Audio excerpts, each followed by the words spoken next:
It's time to set up the Happy Planner monthly layout, which I'm currently using for budget planning for the month of August. So stay tuned.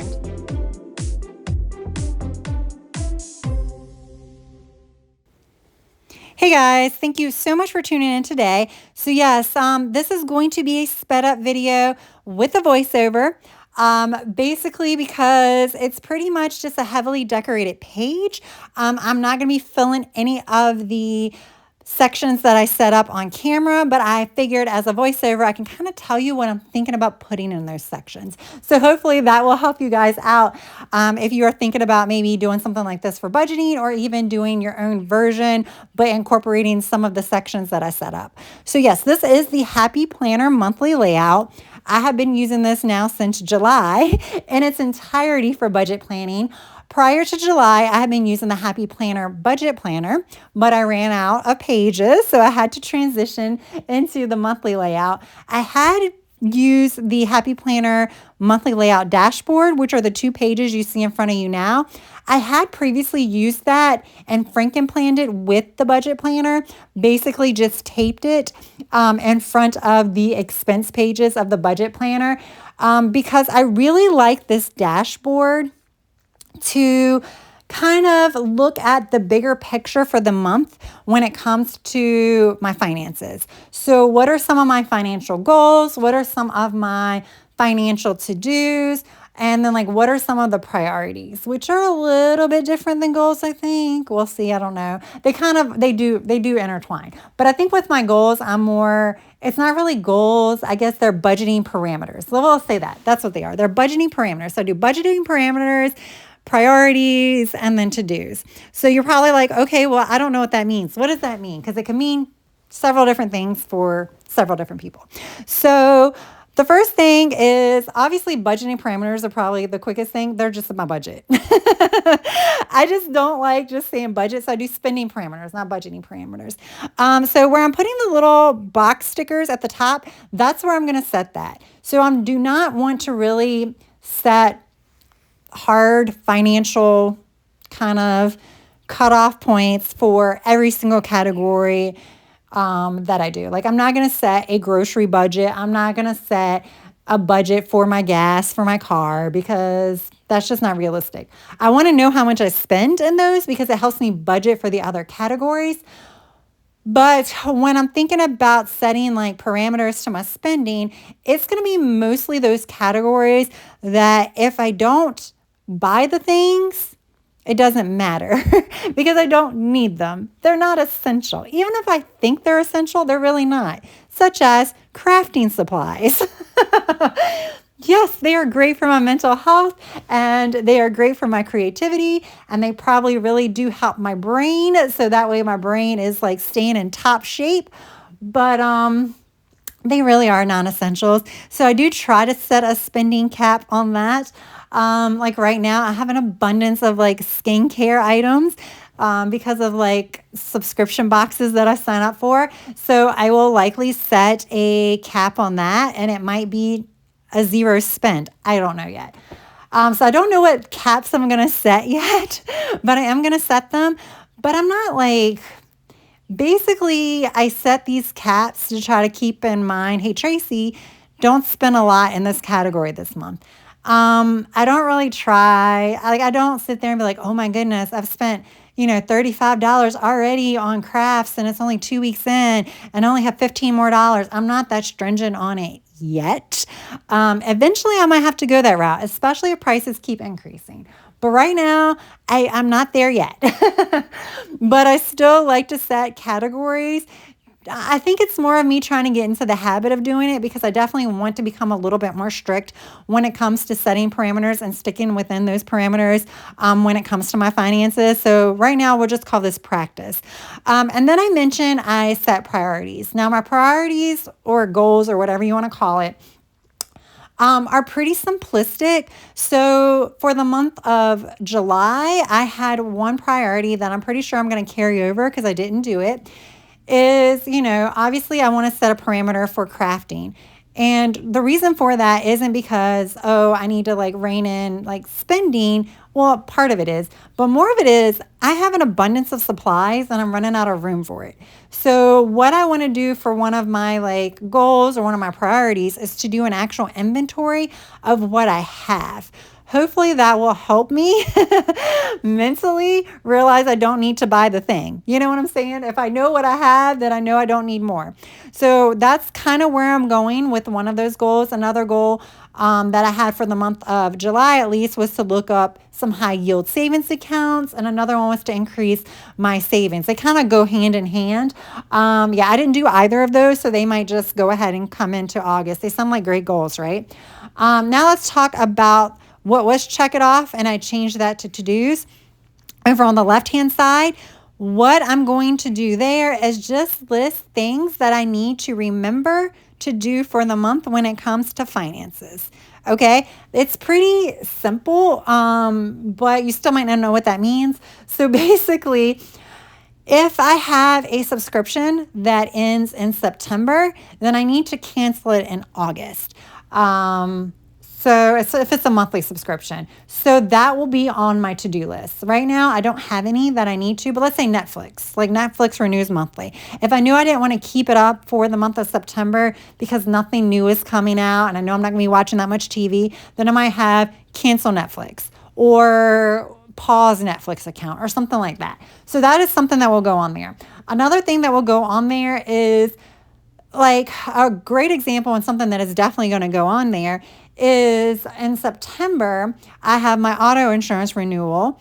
And that, I mean, it's not going to be as big of an expense as it used to be because I used to pay for the entire year.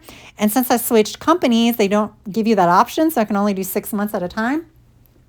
So I'm going to need to note that because what I would like to do is actually put money aside. So I'm not paying the whole amount like out of my September paychecks. I'm paying some of it from my August paychecks and some of it from my September paychecks, especially because I get 3 paychecks in the month of August.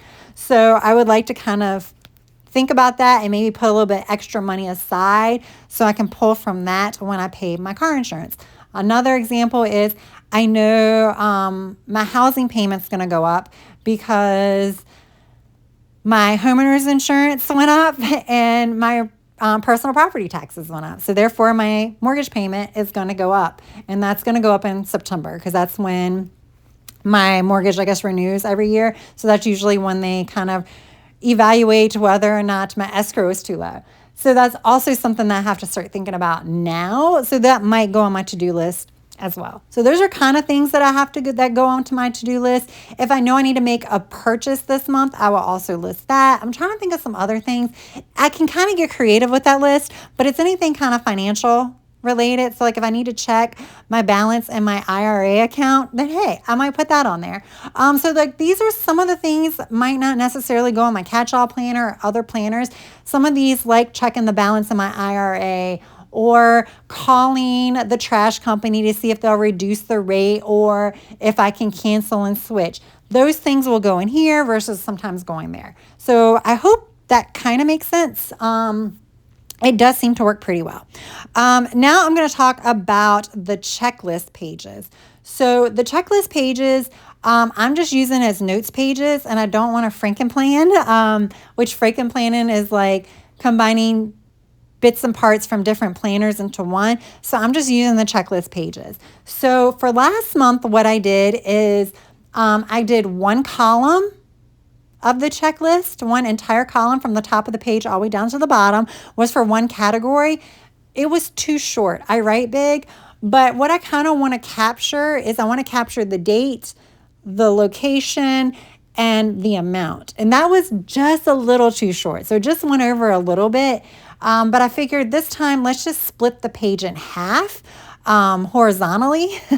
So that way I'll just write all the way across and I will cover like 2 of the checklists at one time for one thing. It's fine. It'll be sloppy, but I'm just using it for notes. That's all I'm using it for.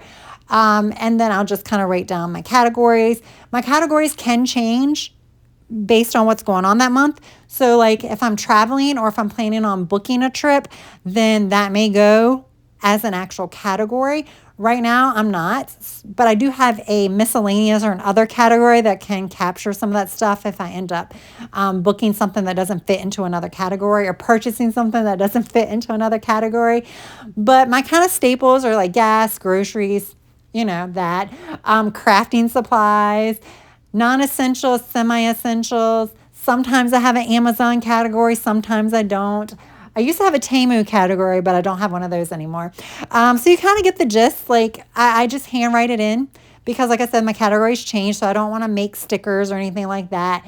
If they're going to change based on the season, come the holidays, I'm going to have a gift category, and things like that. I think that pretty much sums up how I'm using this. So I think if there's any time left, I'll probably just throw on some music. I will say that I'm using the Live Love Posh Chic Summer sticker book. That sticker book I think came out last year, if I'm not mistaken. I'm not sure of the availability because they had a huge warehouse sale in July. So I know some things that were in stock are no longer in stock. I will kind of let you guys know down in the description box whether or not it's still available. I am an affiliate for both Happy Planner and Live Love Posh. With Live Love Posh, you can actually save 10% by using AGWP10, but I have affiliate links down in my description box. I do appreciate if you would use them. I do earn like a small commission, but there's no extra charge to you guys. So with that said, I say we just go ahead, watch the rest of it. What do you say? And then I'll come back to wrap it up.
All right, guys, here is the final flip through of the August budget setup, budget finance tracker setup, which is the Happy Planner monthly layout. So what I'm going to do probably tomorrow, I'm probably not going to do it tonight, but I'm going to like sit down, kind of estimate my expenses to come up with the totals that will help me pinpoint some parameters that I'm going to want to set when it comes to spending in certain categories. So I'm probably going to take a break and do all of this tomorrow, but I will fill it all out and try to stay on top of things. I did not mention, but these pages I haven't been using, but I don't want to remove them because I think they could be useful if I make a big Amazon purchase that's part of crafting supplies. They may be part crafting tools, part stamps. I may want to actually go and write like my August 12th purchase was comprised of these things. Because I don't know. It may be helpful when I come to look at it in the future. So I would like to put as much information as possible if I feel like I might need to look at it at some point in the future, so I don't have to go and like flip through my Amazon account or flip through receipts or anything like that. So that's why I kind of keep them in my planner, but I don't decorate them because I just don't know if I'm going to use it. This page, I'm not going to use at all. I decorated it in July and then never used it. But yeah, that's pretty much it. I am happy to say that I did finish the sticker set. There's a duplicate version in here, so it was easy to finish it because I knew I had more stickers. I did not pull from the extra set, but I'm glad to finish off some sticker sheets. Slowly working my way through these sticker books. So like this sticker book is now like a year or two old, and I still have a lot of stickers in it. So yes, success. All right, guys. I hope you enjoyed this video. Some of you might have been here to see how I set it up for budgeting. Some of you may have been here just to see how I decorate the monthly layout. Either way, I hope you enjoyed the video. If you did, please press that like button. And if you have yet to subscribe, I hope you would also consider subscribing to my channel. That is all I have for now. I hope you have a good rest of your day, evening, or night. Until next time, bye.